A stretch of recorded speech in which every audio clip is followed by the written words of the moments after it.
action. One more time. Take one. Hi, Archie. Hi. How are you today? Great. Okay, so we spent the first part of our class today talking about your competition for saying the book eating boy, that story at school. That was very exciting. You have been practicing for it for a long time. In fact, we spent a couple days earlier this week just working on it. And now we are back to visit our friend Jigsaw.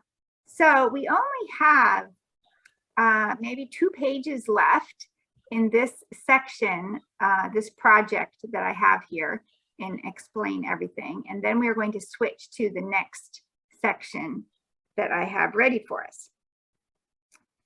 Okay, so, well, where we left off, actually, we left these 3 kids in a very awkward place where it was silent.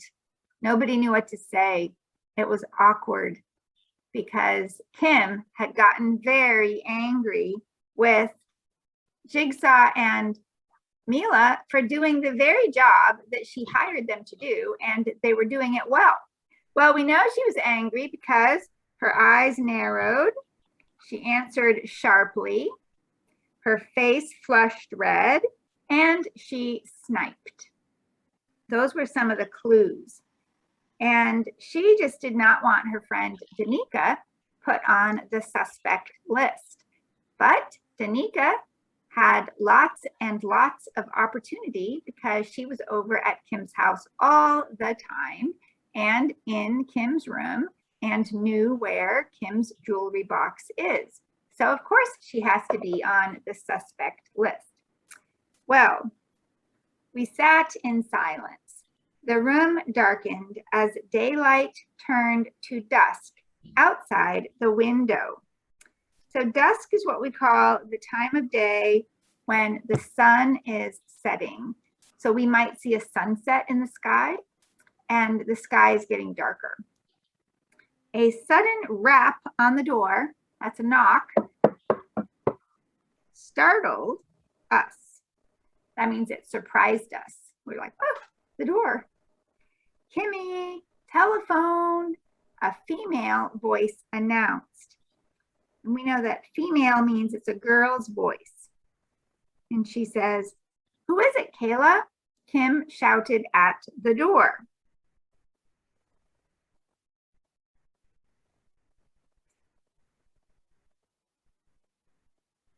He didn't say, Kayla screamed back, and I didn't ask. Now, Kayla just gave a clue. You see what it is?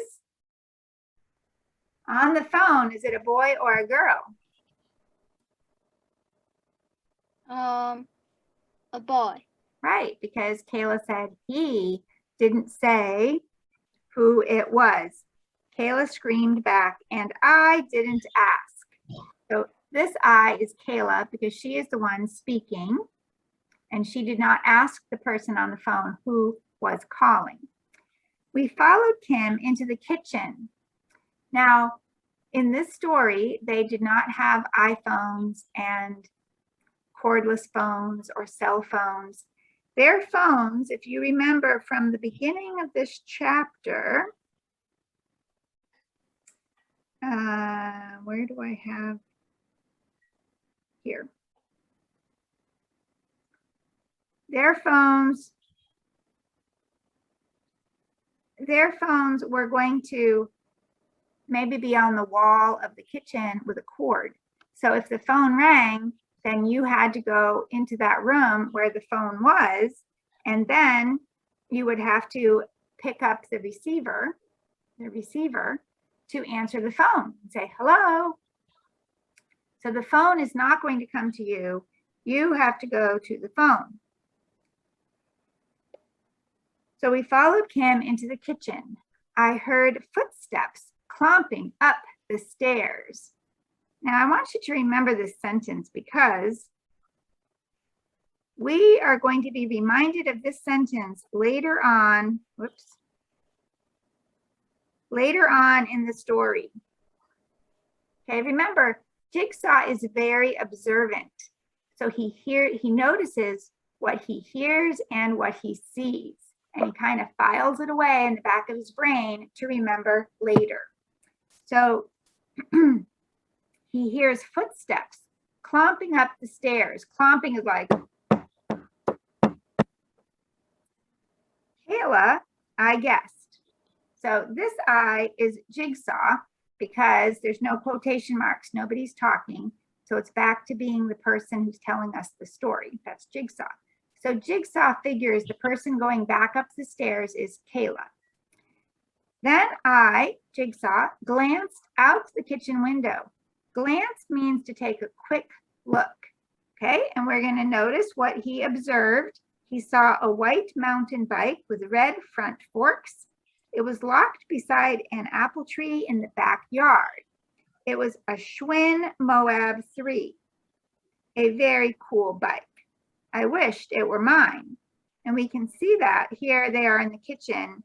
And here's Jigsaw, and he looks out the window, and in the yard, he sees this very cool bike that he wishes belonged to him. So he notices that. Now, here's Kim answering the phone, and Mila is standing right next to her because she wants her ear to be near this part of the phone. This is the part of the phone that goes up next to your ear, and you'll hear the person talking through that part. So actually, two people can listen at the same time if their ears are right near each other. So Kim picked up the phone and said, hello, hello, is anyone, she's probably getting ready to say, is anyone there? But she fell silent. So she stopped in the middle of her question. Mila placed her ear near the receiver, trying to listen in. That means she wants to hear also. After a minute, Kim spoke. Yes, yes, the Leaning Oak, Penny Lane, opposite the Rigby house. Uh-huh. Now? So we're only hearing one side of the conversation. Mila is hearing both sides, but we are hearing what Jigsaw is hearing. And Jigsaw does not have his ear up next to the phone. So we, the reader, are only hearing what Jigsaw is hearing, which is Kim's side of the phone conversation, not what the other person on the phone is saying to her. So she's saying some kind of weird, confusing things, like the Leaning Oak. Well, oak is a kind of tree. I know. Lane is the name of a street. I know, like Magic Tree House in the Frog Creek. The Magic Tree House is the tallest oak. Oh, right. We're going to take a break here, and I'll pull up a picture of an oak tree. We have seen the Rigby house before. And a scarecrow. A scarecrow. Right, we saw the scarecrow at the front of the Rigby house, and here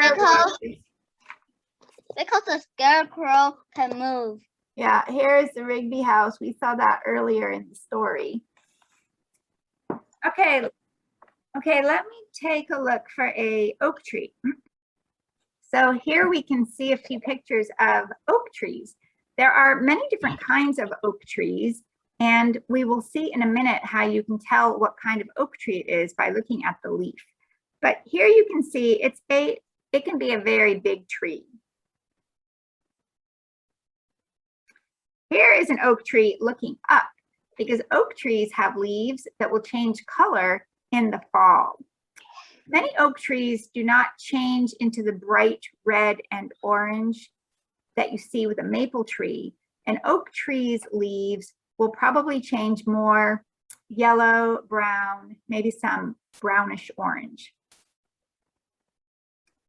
And oak trees have acorns. This is their nut, and squirrels love these.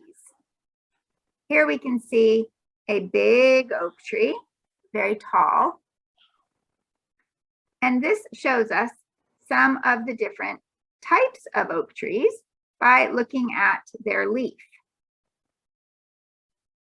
So there's the black oak, the black oak, the pin oak, the southern red oak, the northern red oak, the chestnut oak, the bur oak, the Oregon white oak, and this white oak. I think the oak tree I am used to seeing is either the black oak or the northern red oak. I think that is what I have seen the most when I grew up in Connecticut. Taiwan.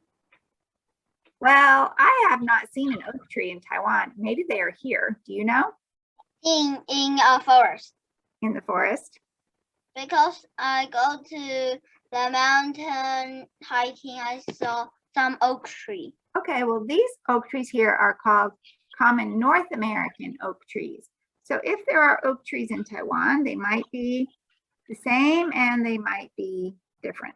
Let me move all of these oak tree pictures. Whoops.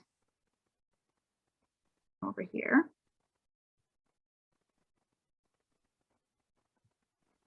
Okay. Now, it's also interesting that Kim said, uh-huh. That kind of means like, yes, okay, I understand. And then she says, now, well, this is a word that's talking about when you're going to do something, right? Now, that means right now. Kim turned to us, a look of surprise on her face. He hung up. He didn't say goodbye. He just hung up the phone. He, I echoed. Are you sure? Kim nodded. She was sure. I heard a giggle in the background, Mila added. A girl, I think. Well, if there's a boy on the phone and a girl giggling in the background, how many people are in on this? Two. Two, right? Because we have a he and we have a girl. So that's a clue we can remember. Okay, and we looked at that picture and we talked about this kind of an old style of phone. That's not old. Well, you're right. It's not too old because you can just hit the buttons for the numbers. You don't have to go around and around like the ones we looked at the beginning of the chapter. And the very end of this chapter says, a giggle, huh? I guess they, that would be the two people, think this is a joke, I said. Well, I'm not laughing. What did the voice want? You, Kim replied. Me? Yes, Kim nodded. You, Jigsaw. Well, this is where we say the plot thickens. The plot thickens. Plot is a word that we use when we are talking about what happens in a story. And we're talking about what happens at the beginning, in the middle, and at the end of the story. We talk about the problem and how it gets solved. That is the plot of a story. It's the answer to the question, what is it about? What is the story about? Well, here, for their detective case, their mystery, we can say the plot thickens. That means it's getting a lot more interesting because they were waiting for they read a ransom note. It said to sit by the phone and wait. They waited. They answered the phone. The person who stole the necklace, the thief, is supposed to tell them what he or she wants in exchange for the necklace. And they usually tell you to bring something to a drop-off, to a place, and leave maybe money or something at that place. And then you can get back whatever it is they stole from you. That is how it should work if you can trust a thief. And usually we cannot trust a thief because a thief has already proven that they are not trustworthy by doing something that is not honest, honorable, kind, or respectful. But this thief, do you know what the thief wants in exchange for Jigsaw. Tim's necklace? The thief wants Jigsaw himself. And that's very interesting because We're It going to al- stop. It also tells us that the thief knows Jigsaw is at Kim's house. Well, it seems like the thief knows that. I wonder how. I think that is Jigsaw's brother. I think Jigsaw's brother. Yeah, they know that Jigsaw is going over to Kim's house. Is there anyone else we know so far who knows that Jigsaw was going over to Kim's house? Kayla. Right, because why do we know Kayla knows? Do you remember what detail tells us? I know. Guess what? Kim said Kayla want her to call Jigsaw. Yeah, it was Kayla's idea, right? And remember, Jigsaw thought that was very weird. It said he chewed on that for a while, but couldn't swallow it, right? Why would a middle school student recommend that she call a second grader? So he thought that was very strange. Okay, that is the end of this section. So I'm going to open up the next section. So chapter 5 is called The Scarecrow. So we are going to the Rigby place and we will see that scarecrow. I know the scarecrow could move. Right, well, that's what we're predicting. So because we're at the beginning of a new chapter and we have actually used up our half an hour, even though we spent a good bit of time talking about the book eating boy, I want to share one thing with you from this page that is not about the story, but is about writing a sentence. And we looked at a kind of sentence like this back earlier in the story, and I want to show it to you again. So I'm just going to skip over there right here. When we come back next time, we will start at the beginning of this chapter. But here I want you to look at this sentence that says, I, Jigsaw, was supposed to go to a tree, comma, put $3 in a hole, comma, and leave. And so we had talked about this before.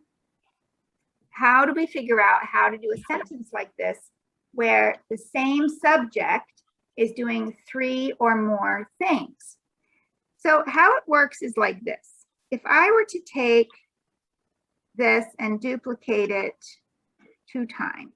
All right, so if I have these 3 sentences that say, I was supposed to go to a tree, and then I'm going to put a period. I was supposed to put $3 in a hole, and then I'm going to put a period. I was supposed to leave, and then I'll put a period. So if we have 3 sentences, and then we notice that the subject, I, is the same for all of them, and the verb was supposed to, is the same for all of them, then we only have to use it one time. We do not have to use it every single time. But then we have to change our commas. So we have to change our periods. So it will be, I was supposed to go to a tree, comma, put $3 in a hole, comma. That's not a very good comma, but, and then we have to add the word and. So we have, I was supposed to, this is number 1, go to a tree. Number 2, put $3 in a hole. And number 3, leave. So Jigsaw has 3 things he is supposed to do according to the voice on the phone that hung up on Kim. And so we have changed our, from saying it in 3 separate sentences to making one fancier sentence where we only have to say I and was supposed to one time because we know that will be the same for each of these 3 things. So we change this period to a comma and this period to a comma, and we add the word and. And then this becomes, we call this a list. So when we have a list in a sentence, we put a comma after each item in the list and the word and before the last item. So I was supposed to, what? Go to a tree, comma, put $3 in a hole, comma, and leave. So now we know what the voice on the phone told Kim that Jigsaw needs to do if she wants to see her necklace ever again. Dun, dun, dun, dun. All right, I'm going to hit stop share. And it's time to say, Take 2. oh, cut. That's a wrap. So long. Cheddar Cheddar chip. chip. Bye, Archie. Bye.